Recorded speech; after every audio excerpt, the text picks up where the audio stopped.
छात्रों नमस्कार। NCERT physics कक्षा 11वीं में आपका स्वागत है। हम लोग विमीय विधि द्वारा सूत्र v बराबर रूट p/d की सत्यता की जांच करेंगे, जहां p दाब, d घनत्व एवं v ध्वनि का वेग है। तो इस प्रकार के क्वेश्चनों को हल करने से पहले हमें जो सूत्र दिया गया है उसको हम दो भागों में डिवाइड कर देंगे, LHS और RHS, और इसको प्रूव करेंगे। और इसके पहले हम लोग लिखेंगे दिया गया सूत्र। तो ये हमें सूत्र दिया गया था v बराबर रूट p/d। अब इस सूत्र में दो भाग हैं, पहला भाग LHS और दूसरा भाग RHS। तो हम लेफ्ट हैंड साइड लेते हैं, यानी कि LHS ले लेते हैं। तो हम लिखेंगे LHS लेने पर, और LHS है v, तो हम लिखेंगे v। v क्या है? तो आंसर है v जो है ध्वनि का वेग है।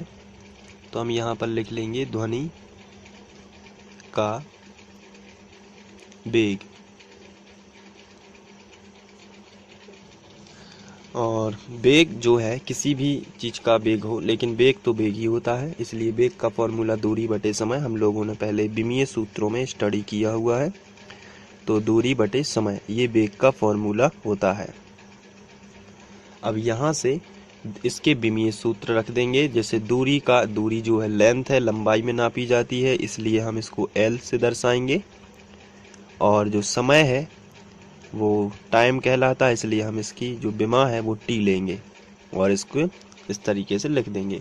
अब हम जब इसको आगे सॉल्व करेंगे तो जो T है, हम चाहते हैं कि हमारा विमीय सूत्र एक ही लाइन में हो, इसलिए T को हम ऊपर ले जाएंगे। तो ये जाएगा, L तो पहले से था और t जो है इसके ऊपर 1 की घात थी, यानी 1 की पावर थी। अब ये ऊपर जाएगा तो -1 की पावर हो जाएगी, तो t -1।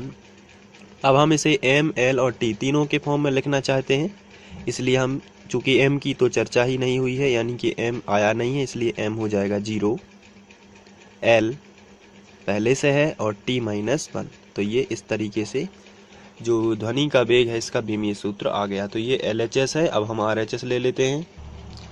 तो यहाँ पर हम लोग RHS ले लेते हैं, और RHS है करणी p/d, यानी √p/d। अब यहाँ से हम p जो है हमें दिया गया है, p है दाब, तो हम यहाँ लिखेंगे दाब बटे d हमारा घनत्व है, तो यहाँ पर हम घनत्व लिख देंगे। अब दाब और घनत्व इनको हम रफ में सॉल्व कर लेंगे, जैसा हमने विमीय सूत्र पढ़े हुए हैं उसी तरीके से। तो अब हम सॉल्व करेंगे दाब के लिए और घनत्व के लिए। तो यहाँ पर हम रफ का इस्तेमाल कर रहे हैं और दाब का विमीय सूत्र निकाल लेते हैं। दाब जो है वो होता है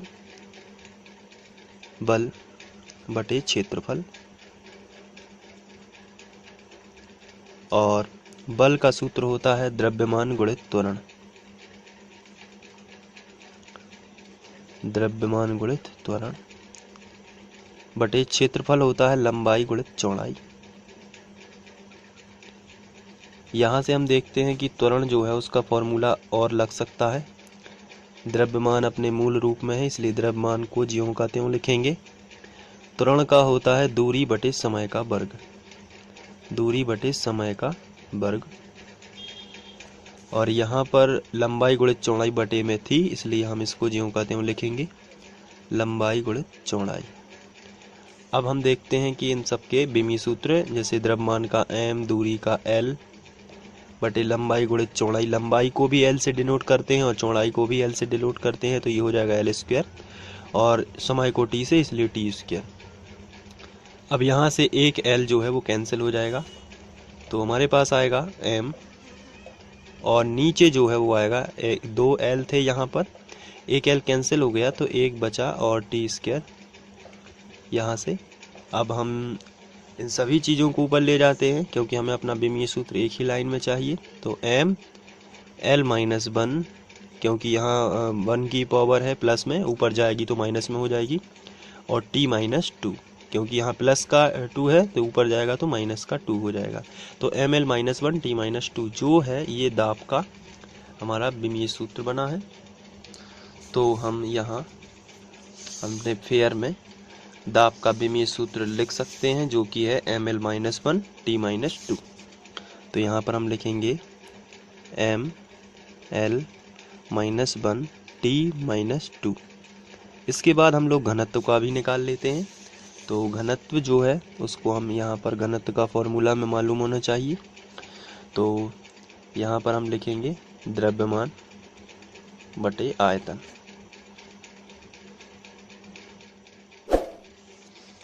अब द्रव्यमान जो है उसे हम m से डिनोट करते हैं। आयतन जो होता है लंबाई गुणित चौड़ाई गुणित ऊंचाई, यानी कि l घन। तो ये ऊपर चला जाएगा तो हो जाएगा ml-3। तो इसको हम वहाँ जाके लिख सकते हैं घनत्व की जगह पर। तो चलिए फेयर में लिख लेते हैं ml-1। यहाँ से हम बटे खींच लेते हैं और जो है ml-3 इसको लिख लेते हैं। अब यहाँ से m कैंसिल हो जाएगा तो बचेगा l-1 t-2 अपॉन l-3। अब यहाँ से आपको ध्यान से देखना है, ये जो -3 है ये ऊपर जाएगा तो +3 हो जाएगा, लेकिन -1 रहेगा ऊपर। तो हम इसको थोड़ा सा समझ लेते हैं। ये जो l-1 है ये पहले से है और t-2 ये भी पहले से, लेकिन ये माइनस का 3 जो है ऊपर जाएगा तो प्लस का 3 हो जाएगा l3, लेकिन माइनस का 1 ही रहेगा। तो यहाँ से +2 बचेगा, इसलिए l2 बचेगा और t-2 ही रहेगा। तो हम यहाँ पर लिख सकते हैं √l2 t-2। अब ये रूट हट जाएगा तो आएगा l-1, क्योंकि ये वर्ग से वर्गमूल कैंसिल हो जाएगा। तो l-1, और जो l-1 है इसको आप इस तरीके से लिख सकते हो, तीनों फॉर्म यानी mlt के फॉर्म में m0 l-1, और यहाँ आप ब्रैकेट लगा दोगे, यहाँ भी आप ब्रैकेट। ये जो है वो LHS के बराबर है, आप देख सकते हैं यहाँ पर m0 l-1। यहाँ पर भी हमें मिला है m0 l-1। तो आप कह सकते हो LHS बराबर RHS, और अतः दिया गया समीकरण सत्य है। अतः दिया गया समीकरण सत्य है।